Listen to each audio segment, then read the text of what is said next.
Hello friends, welcome back to my channel MT maths. Question day series में next question discuss कर रहे हैं, तो स्टार्ट करते हैं। If cos a plus cos b plus cos c is equal to zero, sin a plus sin b plus sin c is equal to zero and a plus b plus c equal to pi, then cos 3a plus cos 3b plus cos 3c is fill in the blanks. ठीक है, तो question first class में तो trigonometry का लग रहा है, मगर इसको हम कॉम्प्लेक्स नंबर से डील करेंगे और किसने हिंट दिया बस अभी वो थोड़ी देर में समझ आने वाला है। तो हम क्या करेंगे, तीन कॉम्प्लेक्स नंबर्स यहाँ पे डिफाइन करेंगे। z1 cos a plus iota sine A, इसको हम एक्सपोनेंशियल फॉर्म में भी लगे हाथों लिख लेते हैं, e आयोटा a लिख लेते हैं। z2 हम डिफाइन करते हैं cos b plus iota sign b, और एक्सपोनेंशियल फॉर्म इसकी होगी e आयोटा b।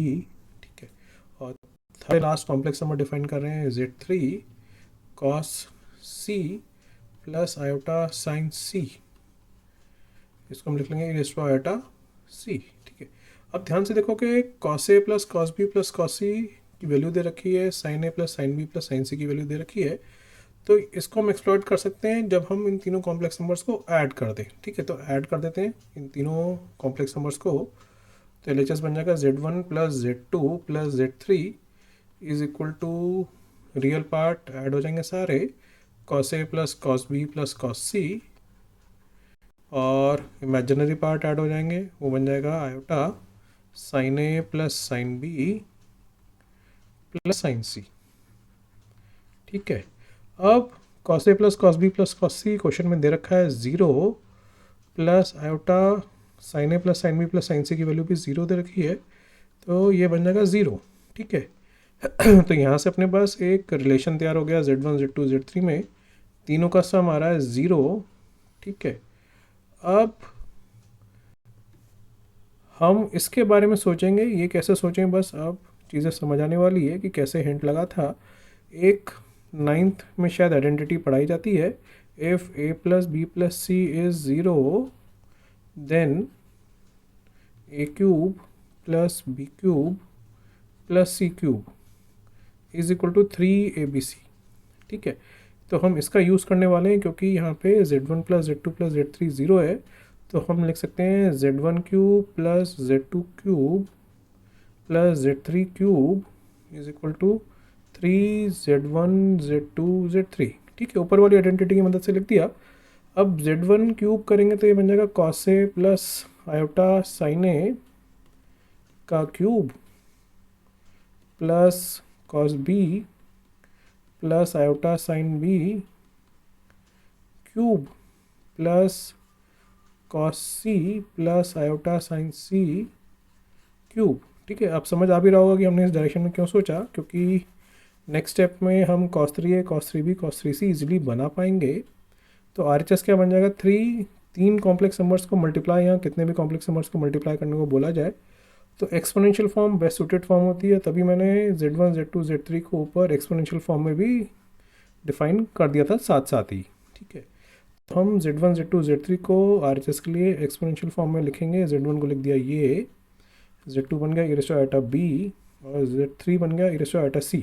ठीक है, इससे आर्ग्यूमेंट्स इजीली एडअप हो जाते हैं, आर्ग्यूमेंट्स की प्रॉपर्टी भी यहीं से बनती है इजीली। ठीक है, अब मैं क्या करूँगा, LHS में ना डी मोइवर्स थ्योरम लगा दूंगा।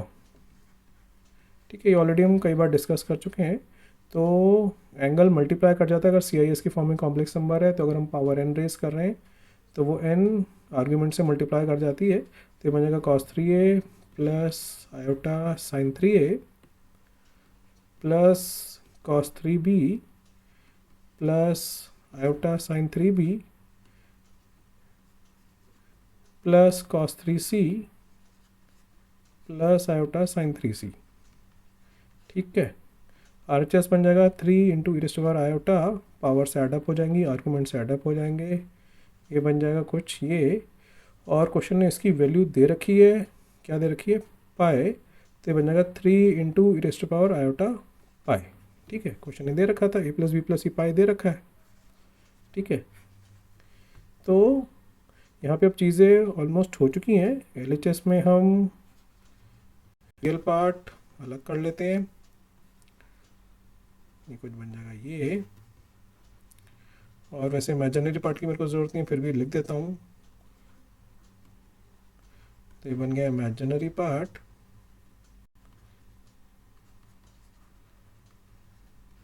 इक्वल टू हम 3, इसको हम वापस पोलर फॉर्म में लिख देंगे।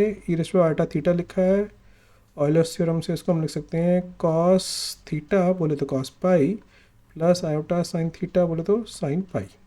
ठीक है, अब एल एच एस भी complex number, R H S भी कॉम्प्लेक्स नंबर्स, दो कॉम्प्लेक्स नंबर्स इक्वेट कब होते हैं सबको पता है, जब रियल पार्ट के इक्वल और इमेजिनरी पार्ट के इक्वल।